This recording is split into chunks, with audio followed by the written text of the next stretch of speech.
Well, in many of the recent Hollywood versions of Robin Hood, he's known for stealing from the rich and giving to the poor. Or the way people might word that today is wealth distribution, making Robin Hood more of a socialist. But in the earliest versions I remember, Robin Hood was more of a libertarian who fought for freedom from tyranny and oppressive taxation. Right? Under orders from Prince John, the Sheriff of Nottingham made living conditions extremely harsh, forcing average families into starvation, while outlawing hunting, preventing people from feeding themselves and their own families. Right? So Robin Hood would steal back the taxes, returning them to the poor so they could survive, making him an outlaw. Anyone else feel like we're heading in that direction with Canadian taxes and laws?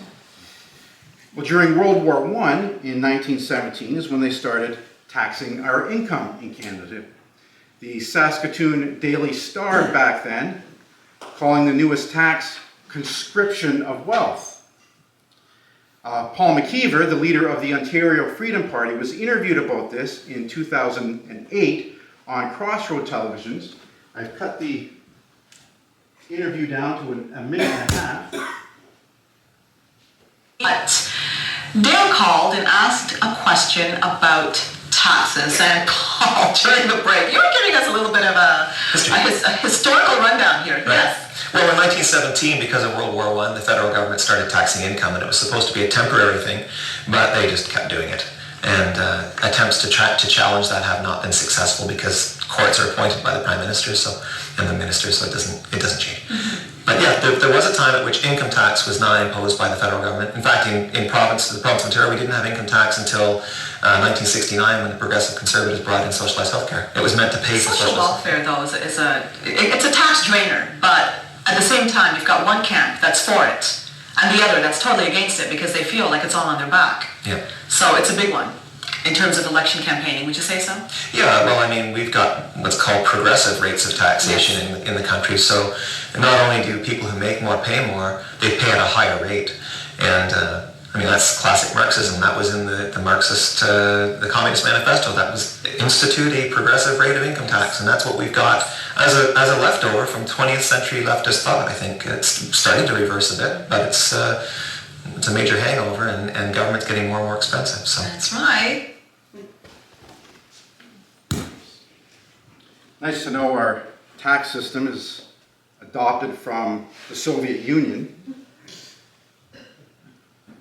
Of all the taxes you pay, like income tax and HST and taxing carbon and the illegal taxing taxes is beginning to upset you, affecting your quality of life and freedom like it is for so many of us, then you're just beginning to understand how the Jews of Jesus' day felt, who had their own Robin Hood called the Zealots, right? An underground militia that fought for the Jewish people, organizing raids against Roman outposts and against Roman caravans, taking from the Romans to give back to the Jews. Jesus this morning giving us his opinion on the subject of our subjugation to Caesar and paying his taxes in today's next Matthew passage that Jesse is coming now to read.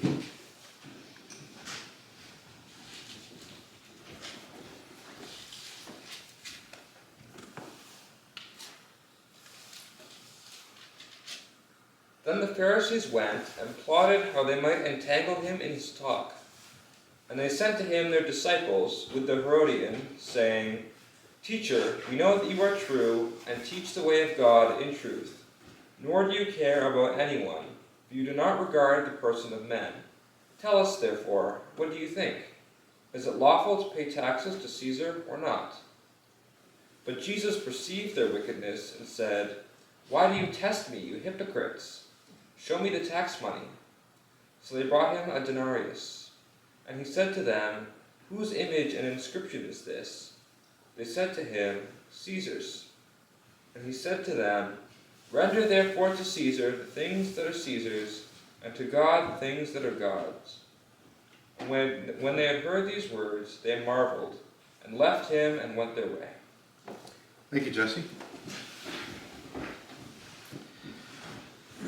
Well, intending to trap Jesus in an unwinnable argument, the Pharisees sent their disciples, right, so junior disciples, along with the Herodians, another Jewish political party. Now, the Pharisees being against the Roman occupation of Israel, and so Roman taxes, but the Herodians, their political opposites, actually supported King Herod and Rome's rule, and therefore Israel's taxation. And they're sent together to trap Jesus into publicly taking a side, libertarian or socialist.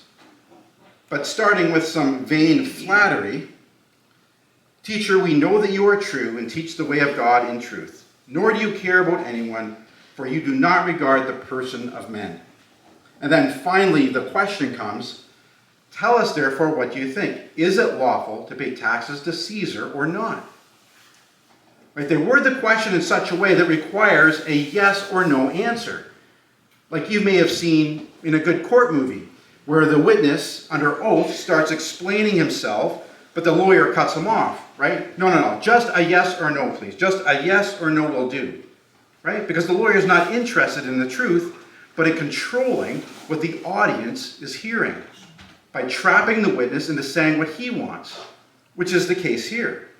Now, if the Messiah, Jesus, answers yes, then he sides with the Herodians, the elites, in supporting Rome's taxes and the overburdening of his own people, making him a socialist. But if he says no and sides with the Pharisees, then that'll be the evidence they need to accuse him of inciting rebellion against Rome, to liberate the Jews, making Jesus more of a libertarian. And while Jesus has great care for the needs of the poor and prioritizes freedom and free will, Jesus is neither a socialist nor a libertarian. So Jesus answers neither yes or no, right? He doesn't take sides, but Jesus perceived their wickedness and said, "Why do you test me, you hypocrites? Show me the tax money." So they brought him a denarius, and he said to them, "Whose image and inscription is this?" And they said to him, "Caesar's." Now, long before Jesus was born, the people had been overtaxed to pay for Rome's standing army, right, their military campaigns, and to build all the roads they were famous for, and for their massive building projects like the temple, and to cover the costs of their rulers' lavish lifestyle. But this particular tax of this denarius is the most recent tax increase actually added at the time of Jesus' birth. You might remember the story. "And it came to pass in those days that there went a decree from Caesar Augustus that all the world should be taxed. And all the world went to be taxed, everyone to his own city. And Joseph also went up from Galilee, out of the city of Nazareth, into Judea, unto the city of David, which is called Bethlehem, because he was of the house and lineage of David, to be taxed with Mary, his espoused wife, being great with child." Now, this tax was a poll tax, or a head tax, which meant every person over the age of 18 was required to pay this denarius, as far as I can tell, just for taking up space in the Roman Empire. But by the time of our passage, Augustus' son Tiberius was now Caesar, and so this denarius that was handed to Jesus had his image on both sides. The inscription on one side reading, "Tiberius Caesar, son of the divine Augustus," so son of God, and on the other, "Pontifex Maximus," or highest priest, right? So the coin states, "Emperor Tiberius, God and high priest." Right? So the tax's purpose was more than just to raise government funds and further subjugate and weaken the people. Having to pay this denarius is the emperor's humiliating reminder to the Jews which God was really ruling over them. Handling this blasphemous coin to pay tribute to Caesar was very much like forcing them to commit idolatry, breaking the first and second commandments. "Thou shalt have no other gods before me, and thou shalt not make unto thee any graven image." This tax and this coin was the emperor's way of forcing the Jews to really confess him as God every time they paid it. And the alternative to not paying the tax could be prison or enslavement, conscription, or death. Yet, Jesus doesn't denounce paying the tax. or even speak against using the denarius to pay it.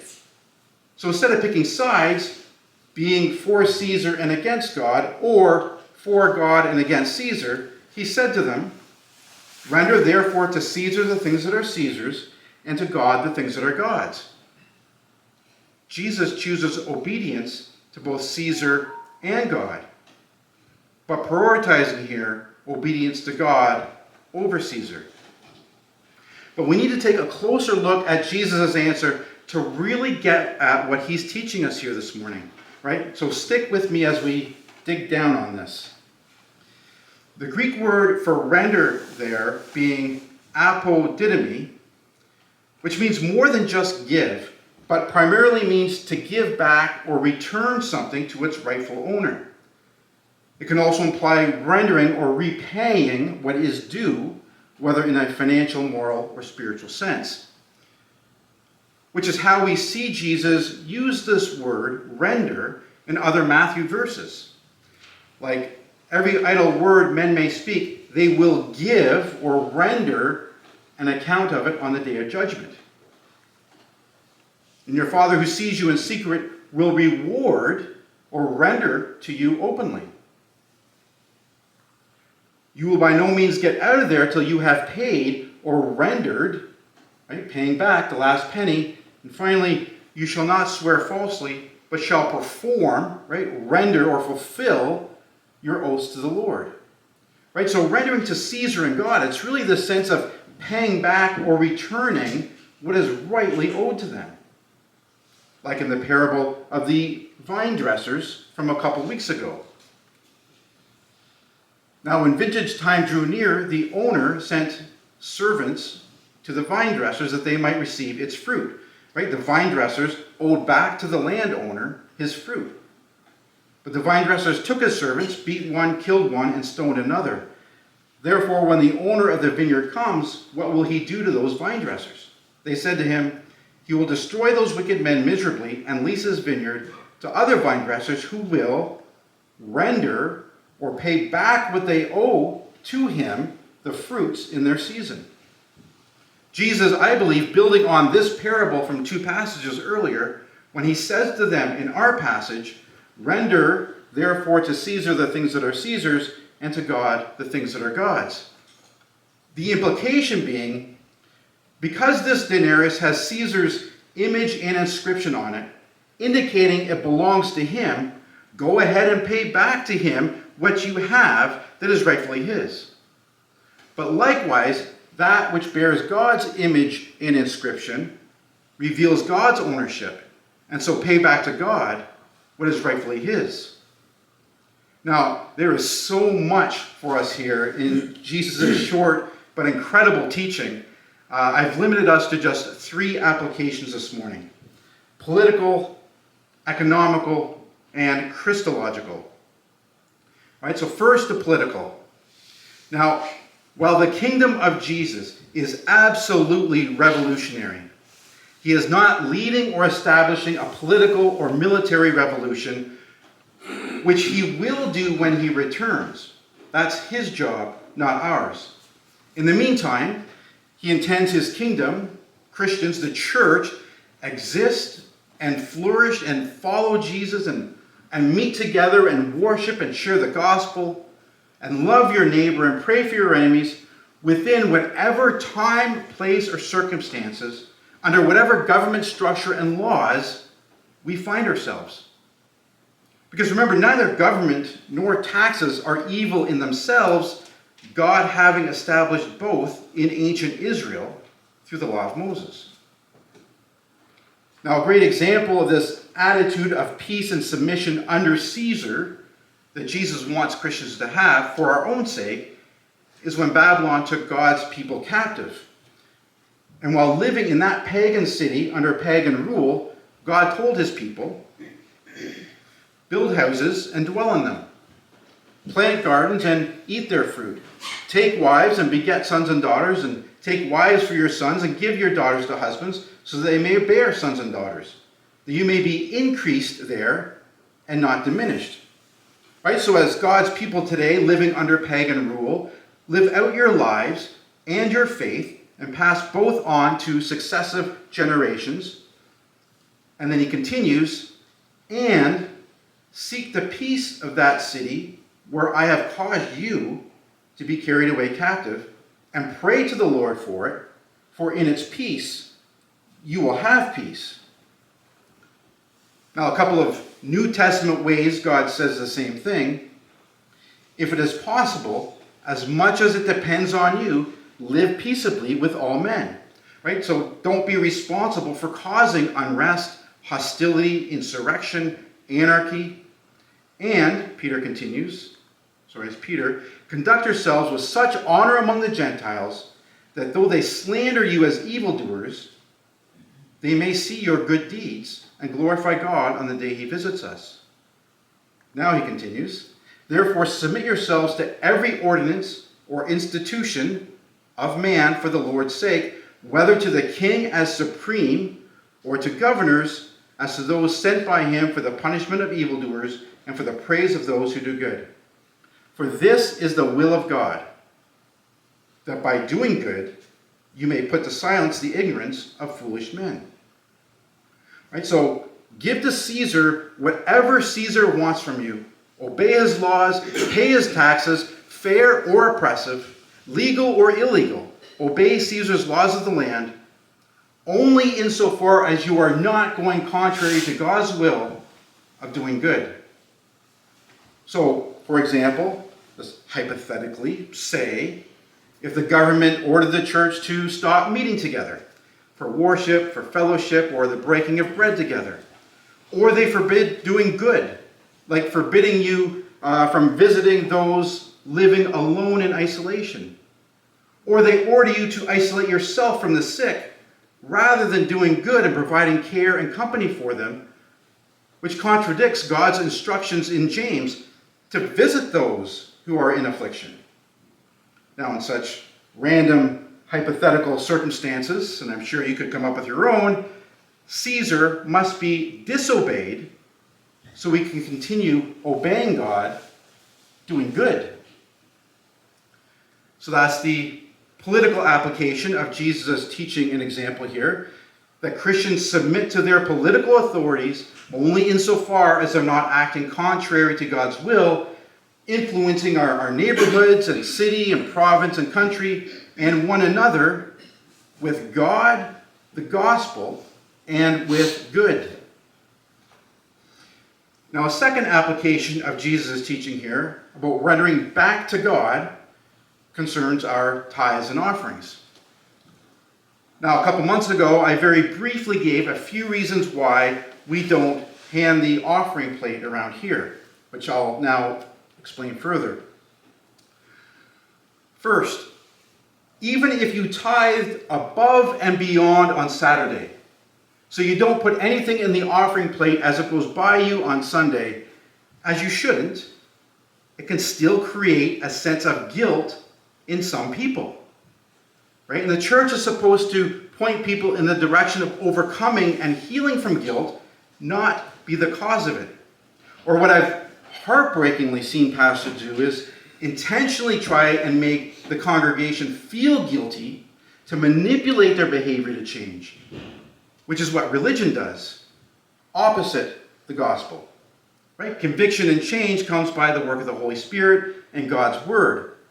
So what people give and when people give, I like to leave between them and God to totally avoid even looking like we're using guilt here. As one scripture says, avoid even the appearance of evil. Now, maybe that's overkill, but that's my conviction given the reputation the larger church has typically had when it comes to guilt. Now, the second reason why we don't pass the plate, it's really important to me that we change the church's reputation from having its hand out, asking for money, to holding its hand out, offering extravagant generosity and love, meeting others' needs instead, again, following Jesus in that too. And then third, passing the plate, I think people associate with giving God 10%, which the Bible just doesn't teach. Now, yes, you have examples like Abraham, who tithed to God's high priest Melchizedek, and therefore to God, 10% of all the spoils of war he had won. And while Abraham is a great example of faith, he's not the Christian's primary example for living or who we're following, but Jesus, who gave everything. Right? So those are just some of the reasons why we don't pass the plate around here. All right, so having seen a political application and an economical application with regards to what we're to tithe and render and pay back to God, now we'll look at a Christological application. Or in other words, what this teaching reveals about Christ, who we Christians are following. Now, in the same way the denarius has Caesar's image and inscription, pointing back to him as its originator and rightful owner, so we're obligated to return it back to him, so all of creation, having Jesus' image and inscription, points back to him as its originator and rightful owner. Which is why David wrote, "The heavens declare the glory of God, and the firmament shows his handiwork." And Paul, "For since the creation of the world, God's invisible qualities, his eternal power and divine nature, have been clearly seen, being understood by the things made, so that men are without excuse." And finally, God has not left himself without witness, doing good, giving to you rains from heaven and fruitful seasons, filling your hearts with food and gladness. Right, so all of creation bears God's image and inscription to various degrees and in various ways, witnessing to us of him as all creation's originator and therefore rightful owner. So in the Old Testament, when God asks Israel to return to him the first fruits of the harvest, God's requiring they give back to him the first and the best of what he's already given to them. But God's greatest creation, which most acutely bears his image and inscription, of course, is you. God said, "Let us make man in our image, after our likeness." So God created man in his image. In the image of God, he created him. Male and female, he created them. Which means the fruit God's looking for from everyone, from you, the first fruits he requires you give back to him, is the very best and very first of what he's given you. And he's given you everything.